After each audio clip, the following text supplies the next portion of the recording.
a very much more backcountry experience. And so self-reliance is of the utmost importance. Yeah, don't go out on the line unless you're totally ready to take that commitment. Being out on a high line is a commitment of self-reliance. That's one of the best parts of the whole sport.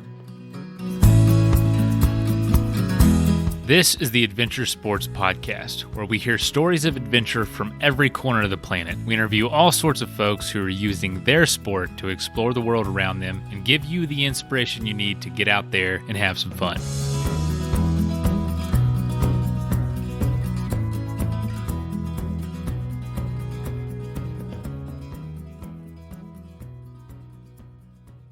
I'm just going to go ahead and say it. We're going to have Ari back on again one day. The guy's adventures just are so vast and so amazing that I really feel like I didn't do this episode justice in a lot of ways, but it is incredibly enjoyable. And one is because Ari is such an incredibly deep thinker, and that's how you pronounce his name, A-R-I. It's Ari.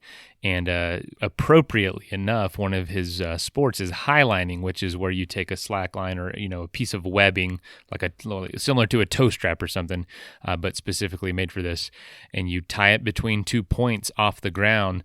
A lot of times you see folks doing this, a couple feet off the ground, tied between 2 trees in the park, and they'll just balance on the line, walking back and forth, maybe doing tricks on it.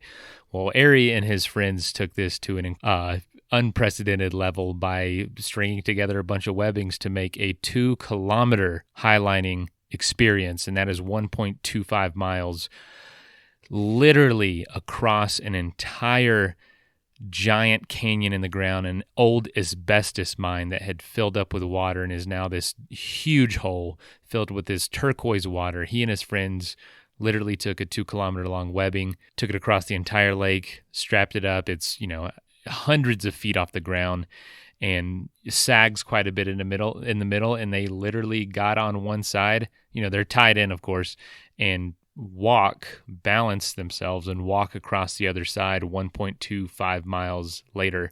And it took place in the town of Asbestos, Quebec, and obviously that's where they used to mine asbestos, but we all know that asbestos is now considered pretty toxic and not something we use anymore. So the mine shut down, kind of grew over with trees, and it's kind of beautiful in its own way, and we talk about that. But this whole episode is kind of around that whole project and what it looked like, and I linked a YouTube video in the show notes. I really encourage you to check it out. It's about 10 minutes long, and it really helps you visualize what this looked like, how they did it, and also what kind of energy it gave this small town. And this was from last year. So please check it out. And if you want to find out more about him, just look up Ari in the Air. That's the name of his podcast where he does something very similar to this, interviews adventurers. They talk about philosophy, talk about their adventures, talk about, just all kinds of interesting things. He's definitely a deep thinker, great storyteller, great communicator. And one last thing, I actually made a really stupid rookie mistake and forgot to hit record for about the first 2 or 3 minutes of our interview. So it's just going to pick up right when I was asking about what kind of sports he's into and how he got into it. So apologies for that. It hasn't happened in about a year or so. So, geez. Anyway, enjoy.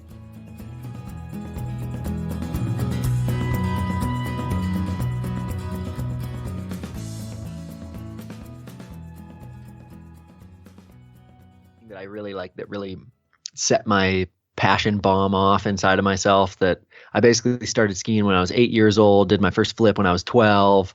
And then by the time I was in high school, I was like skipping class to go skiing. And then I basically managed a college education to continue my skiing. And then after that, I just was skiing 150 days a year, and slope style was my preferred drug of choice in that arena. And that was, those are big jumps, big rail features. And as time went on, the bigger and bigger jumps became kind of my specialty. Double backflips and double front flips were kind of my bread and butter. Then one winter, it kind of just didn't snow. And so I started to learn how to highline.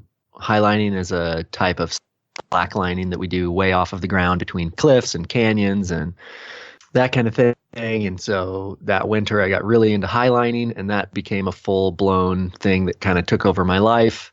And I was probably doing that about 100 days a year or more. And then I made this film actually with this French base jumper who lives in town here. And we did a paraglide rope swing to base jump where he like rigged up this rope off of one paraglider and then got a handle on the end of it, and he was in a tandem glider and they connected, and he jumped out of the tandem glider and swung off of the rope and let go and fell 1,000 feet and pulled his parachute, and it was awesome. Wow.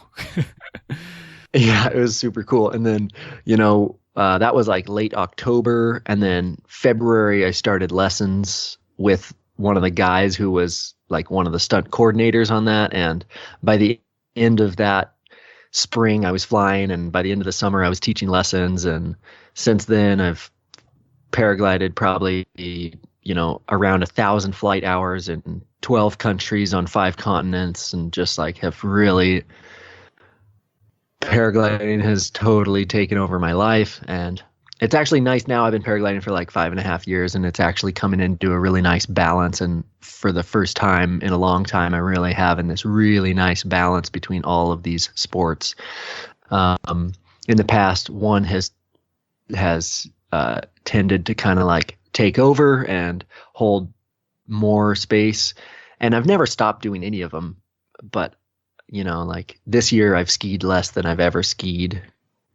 Just kind of weather, and now this whole dynamic has kind of kept me from skiing as much as I usually do, but I'm finding a really nice balance right now. And mountain biking has taken a big resurgence into my life. In October, I went to Mexico and filmed this race.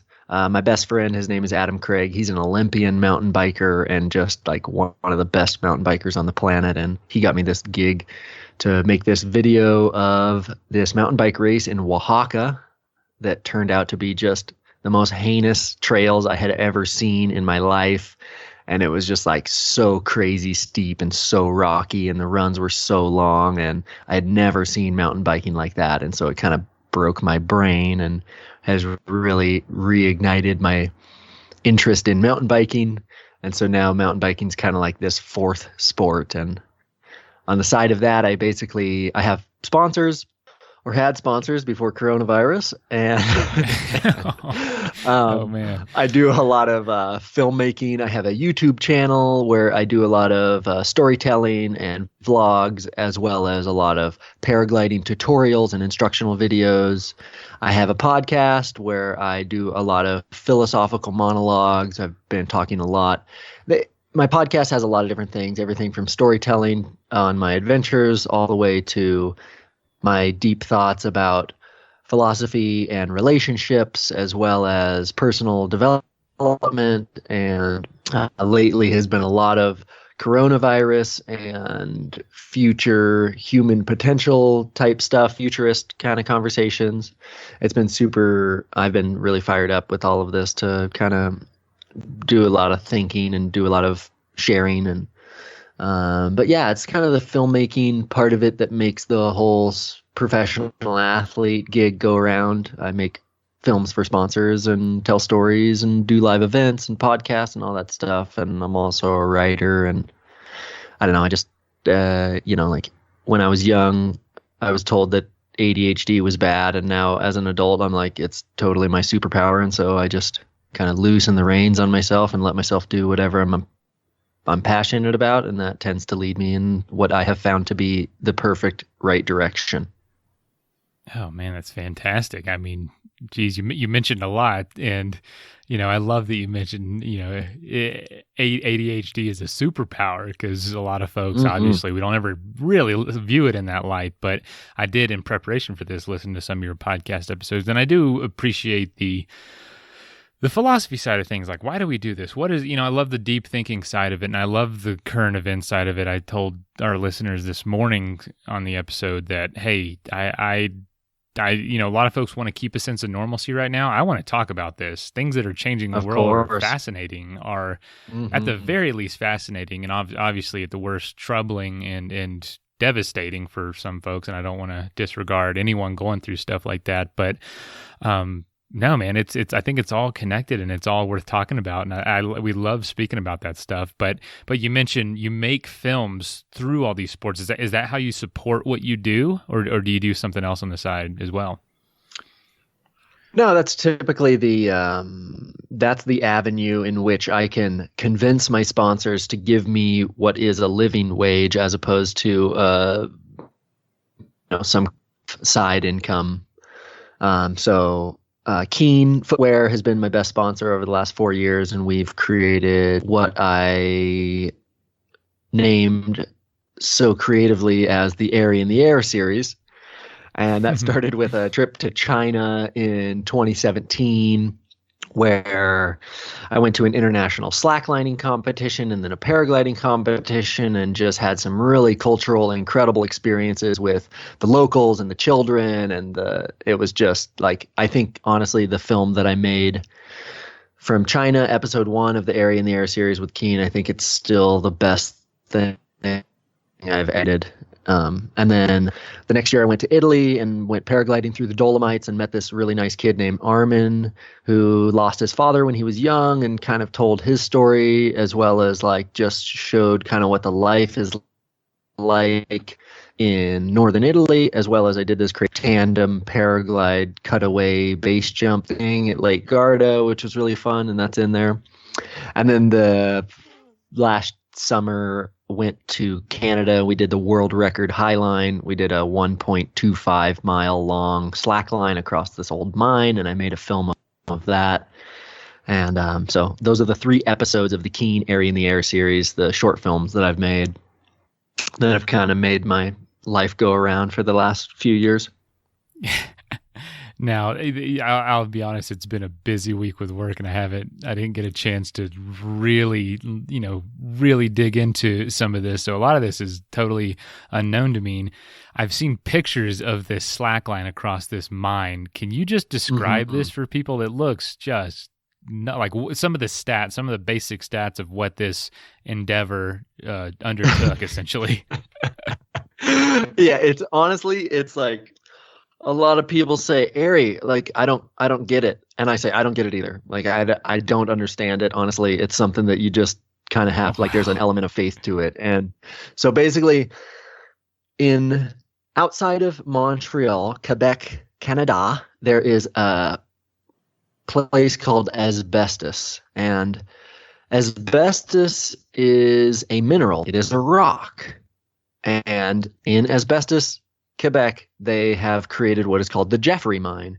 And the Jeffrey Mine is this absolutely monumental mine where the vast majority of asbestos that was used to create all kinds of things, including the insulation that stuck to our gym ceilings as children, was mined.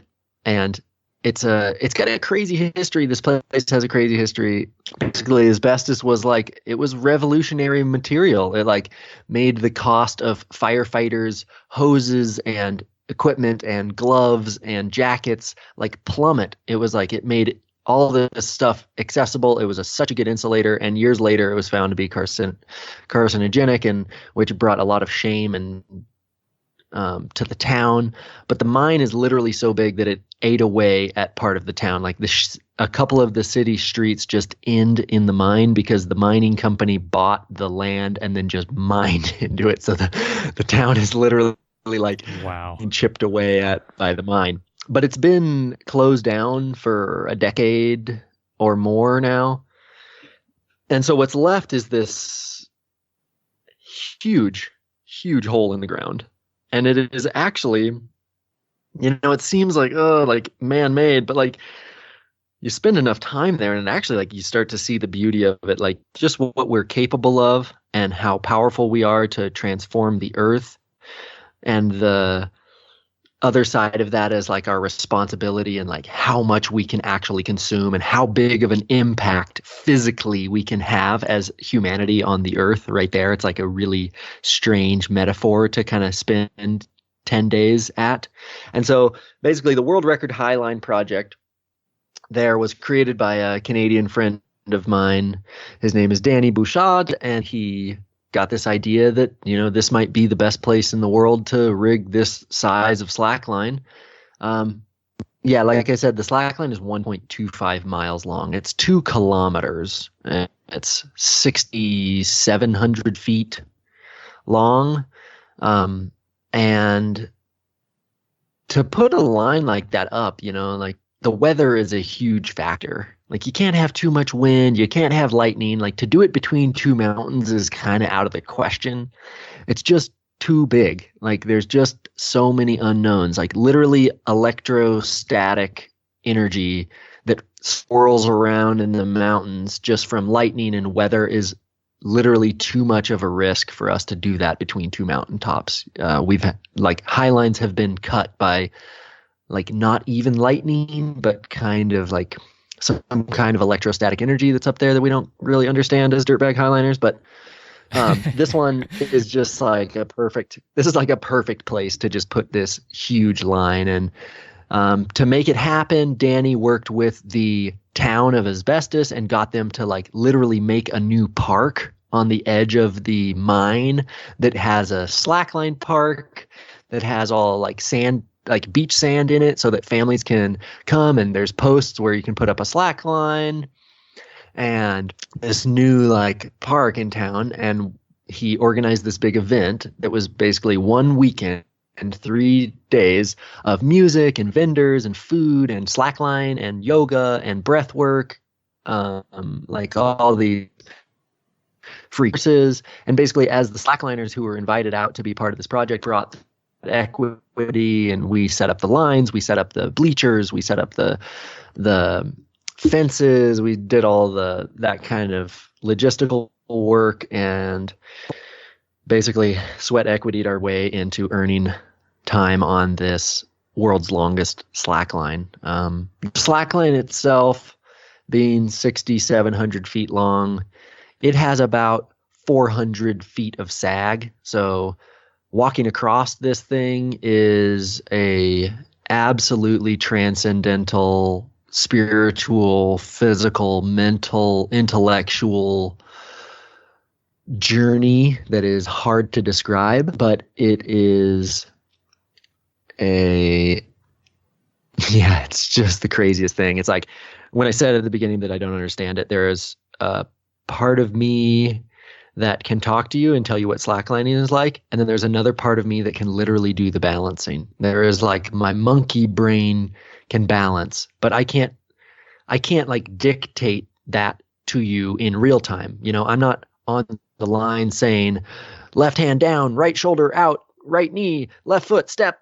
It's just like my monkey brain has slacklined for so long. I've been slacklining since 2006 that I just, as I'm walking across something like that, and it helps to understand that I had the second fastest crossing there, and it took me 1 hour and 45 minutes.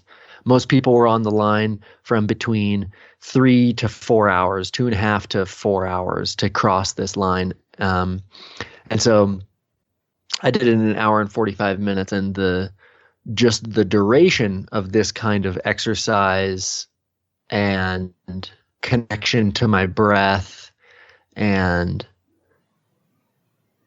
just the place that this line takes you into such a vast void. Highlining is a sport where we encounter the void a lot, but this is on another level. In the beginning, when you start highlining, you are afraid of the vertical component, how high the line is off of whatever it is that you would impact if you fell off of the damn thing. And as time goes on, you get more comfortable with the height, and you know that your leash is tied and that the rigging is strong and that you're not going to die if you fall off. And as my career in highlining has progressed, I've been lucky enough to be kind of on the leading edge of the length as we've pushed the length. And what happens when you get on a really, really long one is that in the beginning it seems kind of normal next to the cliff, and then you walk for 1 hour to the middle of the thing, and now you are in a place unfamiliar to your senses as a highliner, because You've added the exposure that used to be just vertical. Now you've added a different dimension of exposure, that now you are literally in the middle of this line that you can look back one way, and the anchor is so far away that you can't even see people. And you look the other way and the anchor is so far away that you can't even see people. And it's like, whoa. Like, I'm really, really out here. And there's a sense of exposure. There's a sense of self-reliance.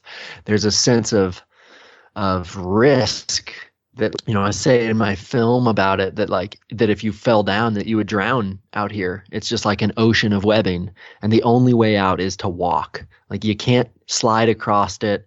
Like, rescue is a really, really daunting, just a total non-option. And like self-reliance out there in the middle is crazy. And so, but those are like almost the intellectual thoughts that come into your head, but that monkey mind that can still balance. And like a big part of walking across the line like that is allowing yourself to do it, allowing the parts of you that can do it to do it, instead of trying to manage those parts of yourself. And, I think that there are like monks who have found like transcendental, mystical, psychedelic experiences through breath and concentration. And I feel like that kind of line can almost invoke some kind of that, where, if I focus really hard and I just focus on my breath for an hour and 45 minutes, when I get off of the line on the other end, I'm like changed and exhausted and been somewhere that I haven't been before, like even mentally, even spiritually almost, right? Like the level of self-reliance and exposure and commitment and duration, the whole thing, like the world record highline is, that's honestly one of the most rewarding things I've done. And just to be clear, I actually, the line is 2,000 meters long, and I, on my first try, walked successfully 1.4 kilometers, 1,400 meters, for about an hour and 20 minutes. I walked without falling, and then I fell down and I caught the line, and I was very disappointed because that voids my chance to actually be one of the world record holders for the Guinness Book, which I didn't actually care that much about, but I went out there pretty dead set on giving it my best effort. And luckily, my friend Mia Noble, who is a woman from Canada, walked it successfully on her first try, becoming a world record holder. And so she gave me her turn to attempt it again. And on my second try, I walked like 1.7 kilometers without falling down, and then finally fell again right in front of the crowd on the Saturday night with the band and everything. And but it was all just an incredible experience for sure, transformational to say the very least. Yeah, so much you said, and I could just encourage folks to look at these pictures, because it's kind of incomprehensible. I see you standing on this line, and I see a canyon literally miles away, and the line just disappears into up towards the edge of the canyon. And I think, you're on that, literally that pencil thin line that is so far away it disappears in the image. How is that even possible? And the amount of concentration, the amount of time, and from the pictures, I was going to ask too about the sag, because it looks like you're freaking climbing a mountain on the other side because it's so steep. So it's got to be a workout towards the end, especially right when you're probably the most tired, the most mentally exhausted. Exactly. You know what I'm saying? Like, it's the hardest part right at the end. And you also, you got the folks there watching, everyone can kind of see at this point for sure. And not only that, but the imagery of like, you're over this place that is beautiful. Yes, it's man-made, but beautiful, but also very deadly. Like, it's a representation of things we've learned about the world and about, chemistry and about substances that are harmful. And so this whole place is shut down. And the whole reason you're able to use it is because it's not being used anymore for that purpose. And so there's like, it's like you're walking across the gate of hell or something. It's really crazy, very crazy idea altogether. But I mean, what a phenomenal experience. I can't imagine. I honestly can't. Yeah, you mentioned a number of things that are actually really interesting there, like the sag and the fact that the line disappears. Because literally, as I walked it, both times I walked it in one direction, and it's being backlit. So like the line is in the sun, but also the background is in the sun. And so the light that comes off of the background like just blinds me, so I can't actually see the line. And it disappears. So you're standing on this thing that extends into your view, but you literally can't see it. And there's this weird like faith that you're like, well, it must be there because I'm still standing on it. It's still connected to the other side, but like it has to be there. There's like this level of faith in that, which is really strange. And just visually, it's so weird because typically we can see the line and that's what we focus on. So when you can't see it, you kind of like have to do something else. But also the sag, basically, you start up and you walk downhill and you get down to the bottom and you pretty much walk what feels flat for probably like 1.2 kilometers or 1.1 kilometers. So like you're pretty much flat for so long, and you get to the last 400 meters and all of the 400 feet has to be taken out in 400 meters. And so the last part, when you're tired and you're exhausted and you've been focused for so long, that's exactly what got me. It also, as you get closer to the anchor, you can actually start to feel your own reverberations back in the line. In the middle of the line, your reverberations just dissipate because there's so much length between you and the anchor that the webbing just takes up the energy that you put into the line. But as you get closer to the anchor, it starts reverberating back to you and trying to rip the line out from under your feet. And so it gets exponentially harder right there at the end when you could really use a little bit of help. It doesn't give you that help. It really demands that you finish super strong. So it's super interesting. And yeah, I really like what you say, the metaphor of just like what the mine means, like the lessons of the mine. And, it's honestly going to the town, like from afar, it seems like, like we shouldn't use that kind of stuff. But like to go to the town and realize that the entire town was built on this mine. Like everyone in the town either worked for the mine or worked supporting the people who lived in the town that worked in the mine. And it's like, right when you drive into town, there's this old retired dump truck that the tires are like 20 feet tall. Like the thing is just monumental dinosaur size. You can't even imagine it.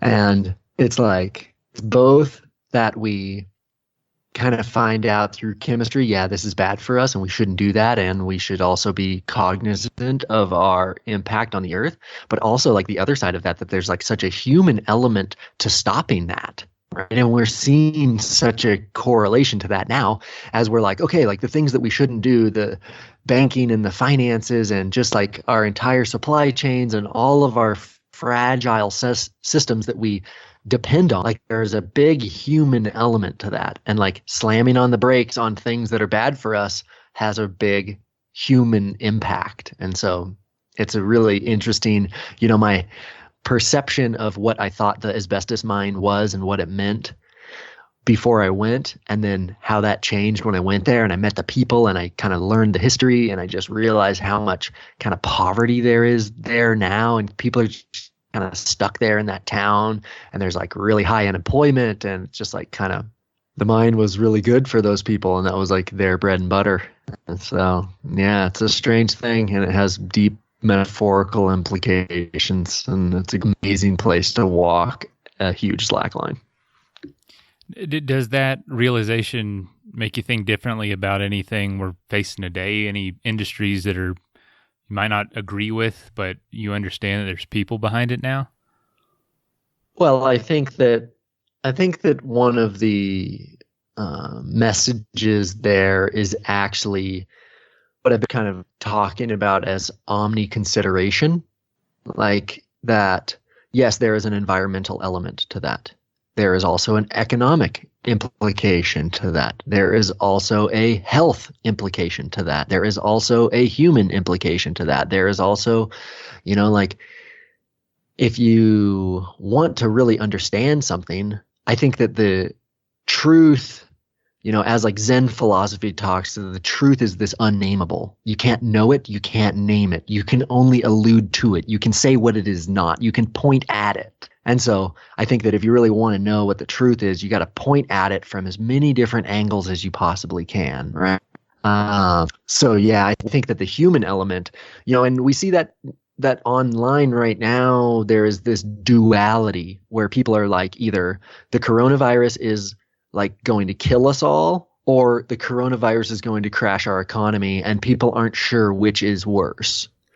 As opposed to the coronavirus is going to kill a bunch of people, inflict a bunch of human suffering, crash the economy, stir up the financial industry, bankrupt a bunch of businesses, change life as we know it.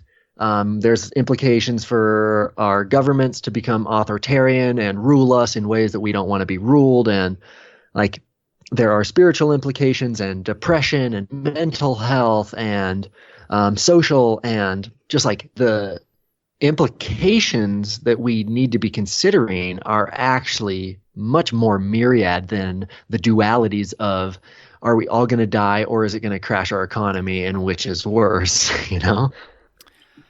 As I tell people around me all the time, it's complicated. It's every issue, every problem, every thing, like you said, there's almost infinite angles to look at it. And, and all of it's true. All of it is a way to look at it. But when you try to, for one mind, to piece it all together, it does make an answer towards how you feel about something complex, Yeah, for sure. And one of the things that I've been ruminating on lately, and there's this guy, Jordan Greenhall or Jordan Hall. You can look him up under either name. I'm not sure why he's changing his name back and forth on us, but he is a futurist and a philosopher, and they are talking about this idea of complicated versus complex.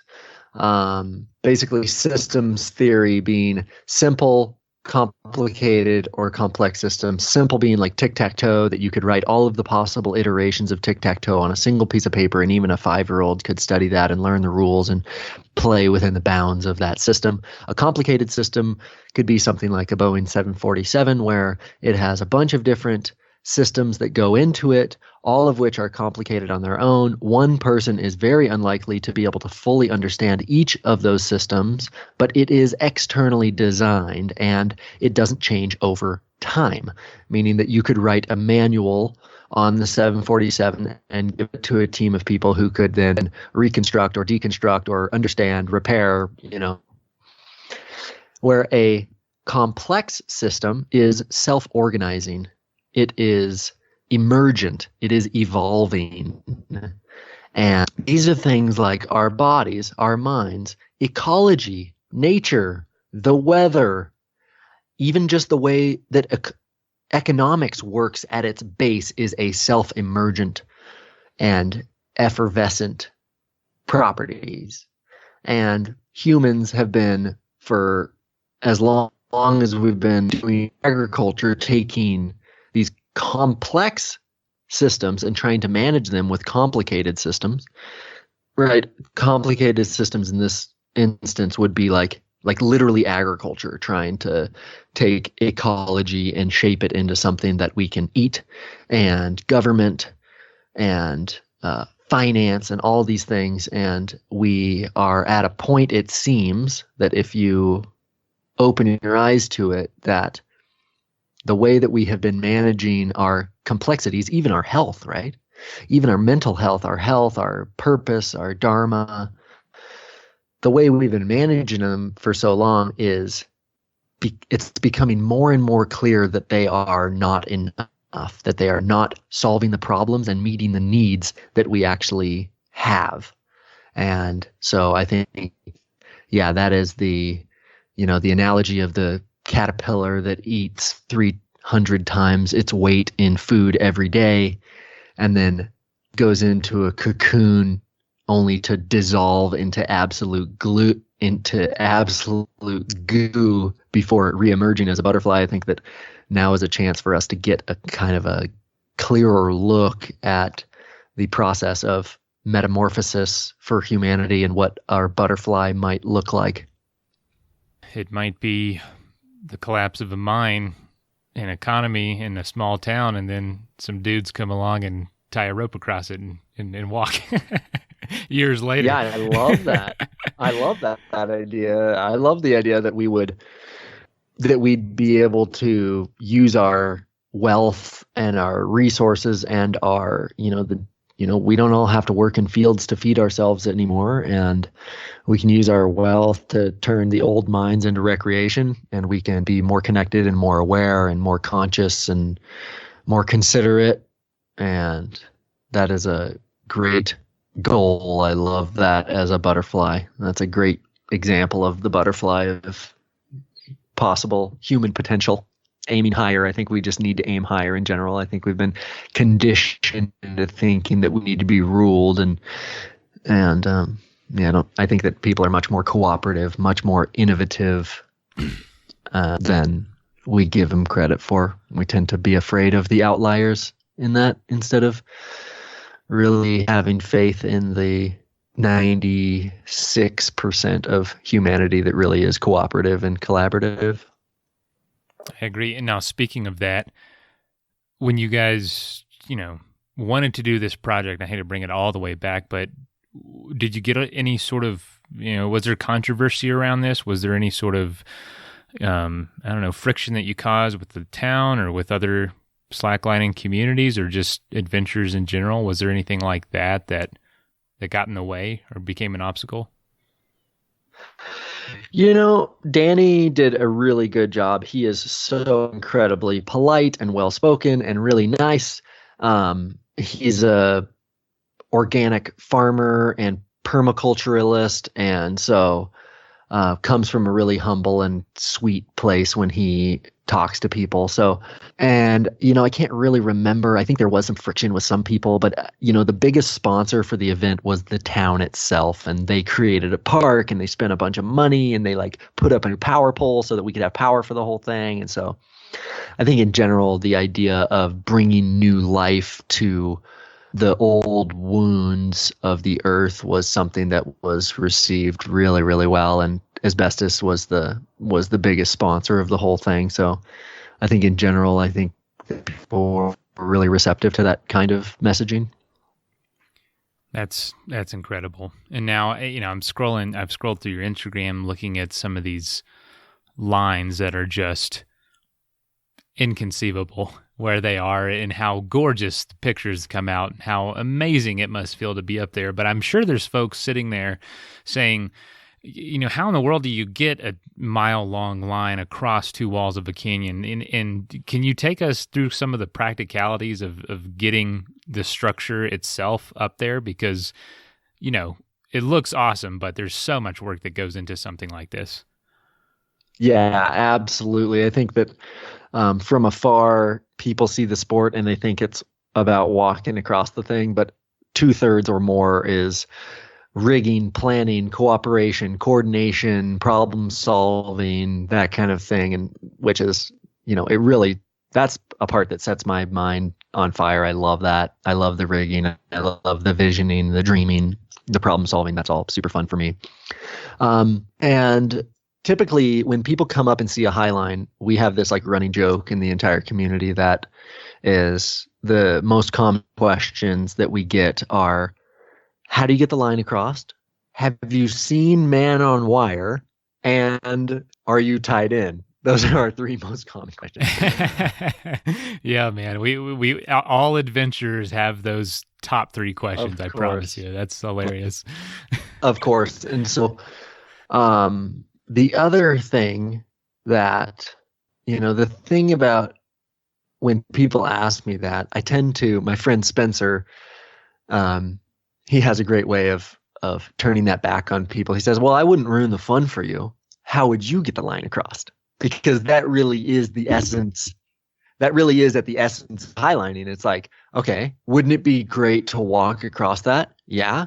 Next question, how do we do it? And so it's even in projects that we've never done, we've gone through this mental process of imagining how we would do it, how much line we would need, how we would get the line across. And every single line is different. There's some lines that are like in a cove and you can just walk the line around. Other lines, you have to throw something across or like throw the rope down into the canyon, rappel down there, throw the rope in from the other side, rappel down, tie it together, pull it up, all the way to flying drones, with fishing line. And like, if there's too many trees, you got to fly a drone with fishing line, then pull the fishing line across with contractor cord and turn the contractor cord into paracord into rope. And then finally you can pull the webbing across because the webbing is delicate and obviously we put our lives on it. So we don't use it for the harsher part of the rigging.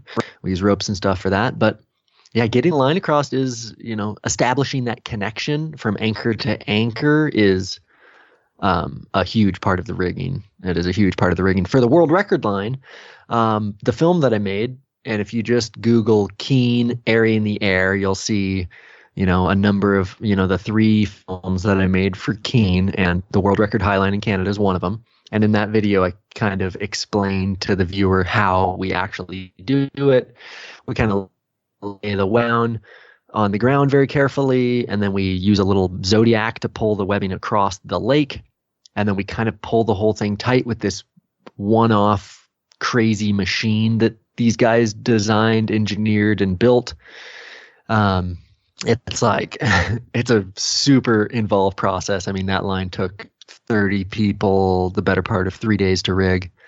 But yeah, every line is different and the rigging is different on each one of them, which is one of the things that makes the sport so entertaining and so rewarding. It really is. Like once we get the line across and rigged, just like looking at what we've created is a really, really super special part. When the nylon bridge is built, it's like sort of, and construction team has like completed the project, and then the walking across it is like the cherry. It's the reward. It's the thing that we look forward to if we can get through what is almost the hard part, putting it up there. So yeah, the rigging is really super fun. And yeah, it's something that we learn over time. It takes a lot of experience to kind of, the rigging has changed a lot since I've been in the sport. It started with all bolts, like rock climbing bolts that we would drill into the rock. And now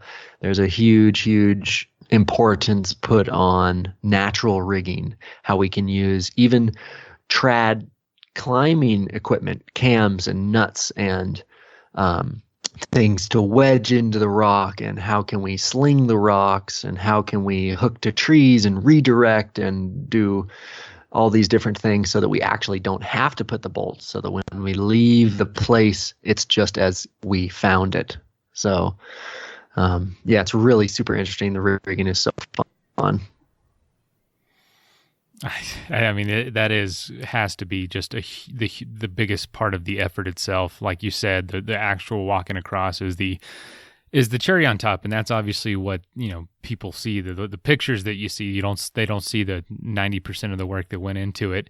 And I want to say, I'm looking at pictures of you balancing on the line, you're tied in, and there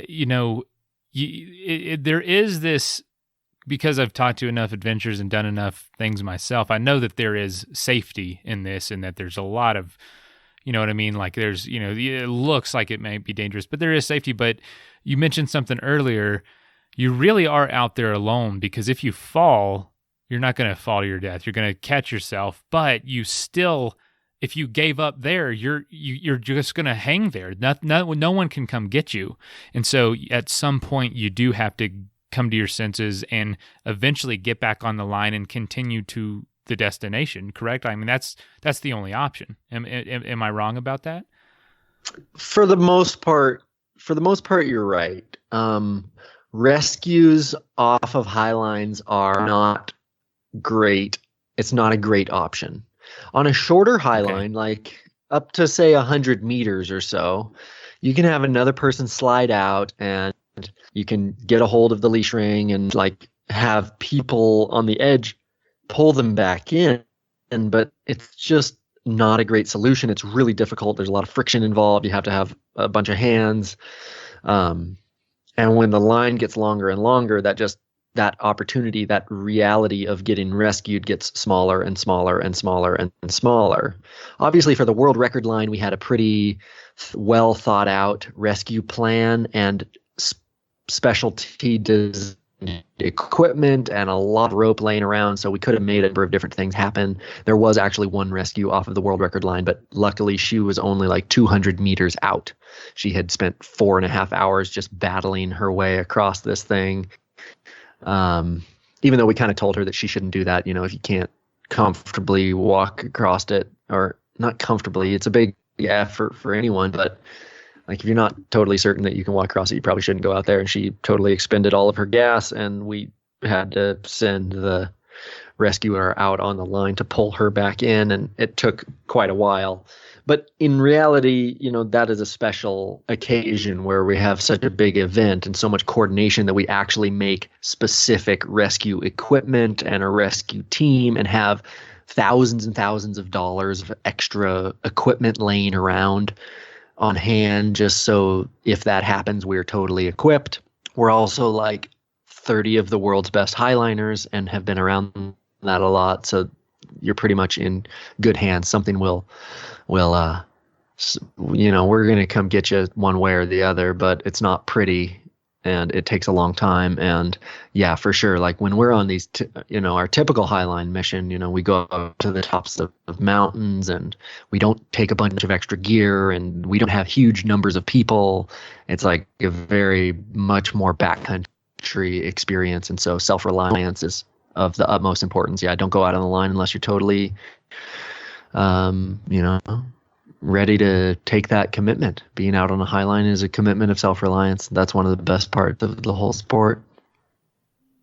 So what about it from someone who is, really well known for this and really good at this? What about it from your perspective is dangerous?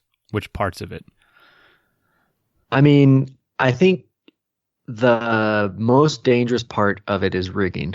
The rigging is the most dangerous part. Standing on the edge of a cliff, holding a rope that is trying to pull you off of a cliff is dangerous inherently. So the rigging is the most dangerous part.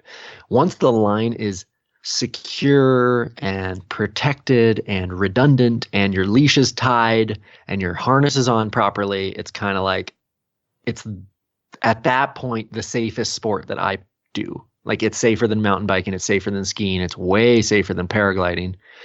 And so that's the safe part. It's the rigging that's dangerous. So like minding your personal anchors, making sure that the line that you're pulling is not, that you're not standing on top of it, that it could get looped around your leg, using a personal anchor as much as humanly possible, although sometimes that's impossible because you need to move around on the cliff so much that you can't actually anchor yourself to anything. But yeah, that's the most dangerous part for sure. I want to ask them just out of personal curiosity, what is that second webbing that's that rope, that's that line that's kind of draped across the main one? What is that for? So that's actually the backup line. So we use a main and a backup, which prevents you from dying if your webbing breaks, which webbing doesn't break in general. Like for the uses that we use it, it's way, way stronger than we need. But since we are rigging around sharp rocks and stuff, and if you rig it improperly and the webbing, if you are close to the anchor and you fall off of the thing and you put this huge amount of energy into the line and it goes down and scrapes itself on a rock and breaks, then that's obviously a problem. So we use a redundant system. And the second webbing has loops in it because you have to make that one a bit longer. Otherwise, you end up standing with two pieces of tensioned webbing, and they kind of interact in really weird ways, and it wobbles more than it should, and it becomes very difficult. Where with the loops hanging down, it actually acts as a dampening system. So the second line drapes down under the main line, like in bows, and it's taped on there about every, on short lines, it's like every 20 feet, where on the really big lines, it's taped on there like every 20 meters. And this acts as a little suspension system, really. And like as you put a horizontal force into the line, like you wobble, as the energy moves through the line, it is absorbed by these hanging pieces of webbing. And so it actually makes the line easier to walk. It makes it safer. And at Highliners, we just typically like how it looks too. Yeah, I mean, it honestly helps me see the line in some of these pictures. Yeah. And it just, looks really cool. So, this is obviously for someone who's never even heard of this concept or seen it. They're going to look at this picture and think, oh my God, I could never do that. I imagine that you have a different perspective about that, thinking like, oh no, it's not as, it's more approachable than it seems. Is that true? And if so, who can do this stuff? What kind of, does it take a super athlete, or does it take just someone who's willing to learn some skills and practice? I love that question, and I think that's exactly the important part of highlining, actually. Slacklining in general, even if you put the thing a foot off the ground between two trees in the park over grass, you have people come up and they say, oh, I'll never do that. I don't have good balance. And with an attitude like that, you're right? Like, if you think you can't, you definitely can't, because you're going to get on it and you're going to fall off, and that will confirm your suspicion that you're unworthy and incapable. But if you treat it as I tell everyone that slacklining is actually not a balance sport. It's actually just a persistence sport. It's just something that you exercise this thing of falling off and getting back up, and falling off and getting back up, and falling off and getting back up, which we know is the essence of like life from so many philosophers and writers and artists who just have pounded that message into us through all of humanity. How many times you dust yourself off and get back up is the grit of life. And that is all that slacklining is. And if you are willing to just try over and over and over and divorce yourself from the idea that falling off makes you a failure or says something about you, then you'll find it as a beautiful exercise. And there's so many lessons that I've gotten from slacklining that, like this, that, falling off is just a chance to get back up. And, falling off of the world record line was a real exercise in managing my own expectations and making my own meaning out of these kinds of things that, seem so painful and disappointing and frustrating. And, slacklining is exactly that. And I think that the difference between slacklining and highlining, basically, let's say a really good slackliner who can walk across them all day long in the park, even long ones, can get on a high line and not be able to breathe, not be able to even try to stand up because they're so afraid. So slacklining is the art of getting back up and trying again.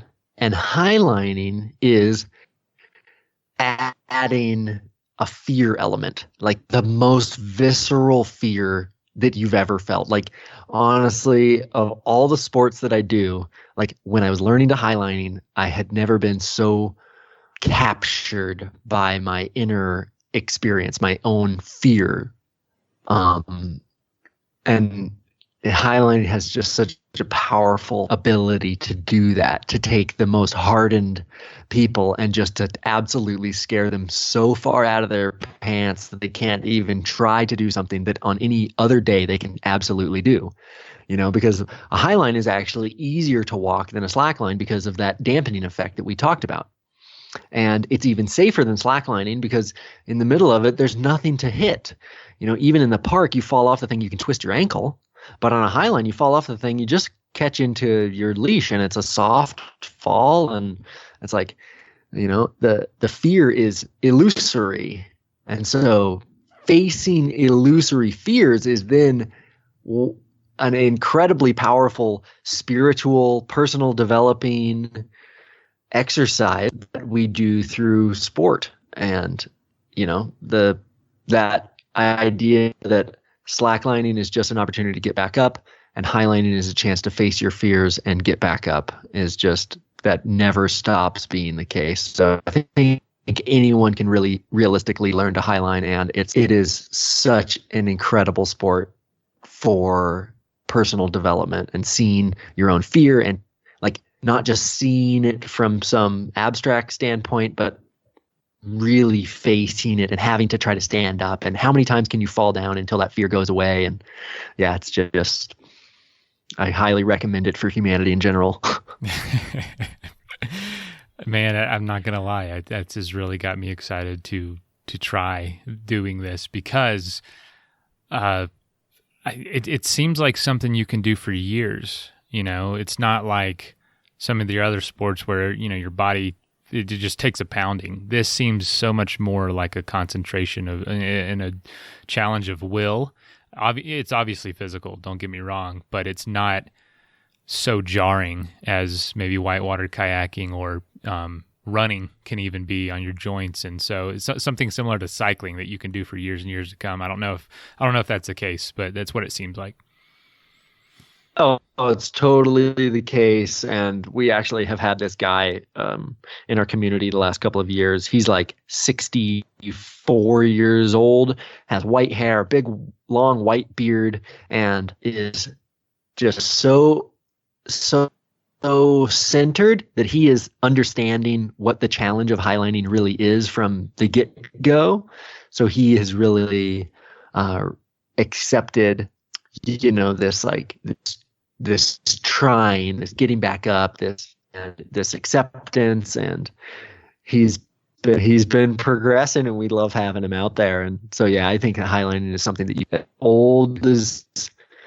as old as you can dink around on cliffs and rocks, you can highline. It's not gonna hurt you. Oh man, that's just fantastic. I know that was a big project going over the asbestos mine. Is there anything else on your horizon, big project-wise, or films that are coming out? And also, where can people follow your journey and find out more about you? Yeah, great. Well, this whole thing is I have two big projects that were in the works. Had kind of a Yosemite project that was going to happen this month. And then next month I had this big highline project here in Oregon. We were going to do America's longest highline. We were going to do a 1.1 kilometer line here, just less than an hour from my house. So, and then we were going to do a Southern California road trip to do a bunch of paragliding. And so those are kind of just postponed indefinitely right now until we get a better idea of what's exactly going on. But I think that those things are still on my horizon. Those are projects that I'm still trying to do when the time is right. And as far as following me, yeah, I have a podcast that's called Airy in the Air. You can follow me on Instagram. That's Airy in the Air, ARI in the Air. Yeah, that's pretty much my handle everywhere. Airy in the Air and airyintheair@gmail.com is my email. And then 1-800-AIRY in the Air. It's my cell phone number.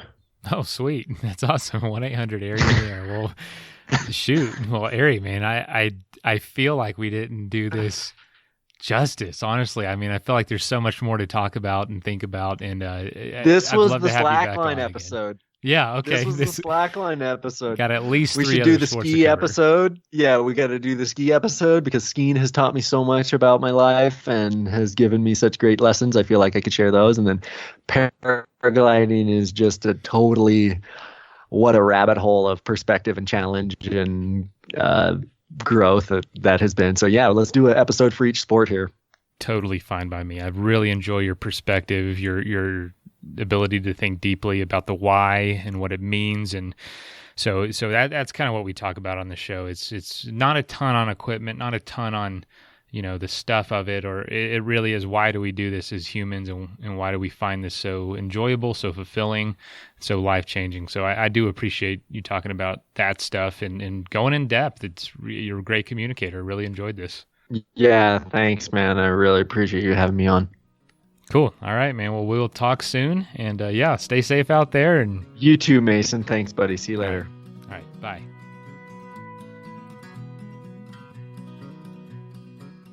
First of all, thank you so much for listening. It means the world to us that you choose to listen to the show. If you'd like to help us further, you can leave a review on iTunes, share us with your friends, your family. It goes a long way to grow in the show. You can also support us financially through patreon.com/adventuresportspodcast. Link is in the show notes. And also, if you have an idea of who could be a good guest for the show, we're always looking for people to tell their story about the outdoors or adventure. So if you know someone, please reach out. Email us at info@adventuresportspodcast.com. And until then, get out there and have some fun.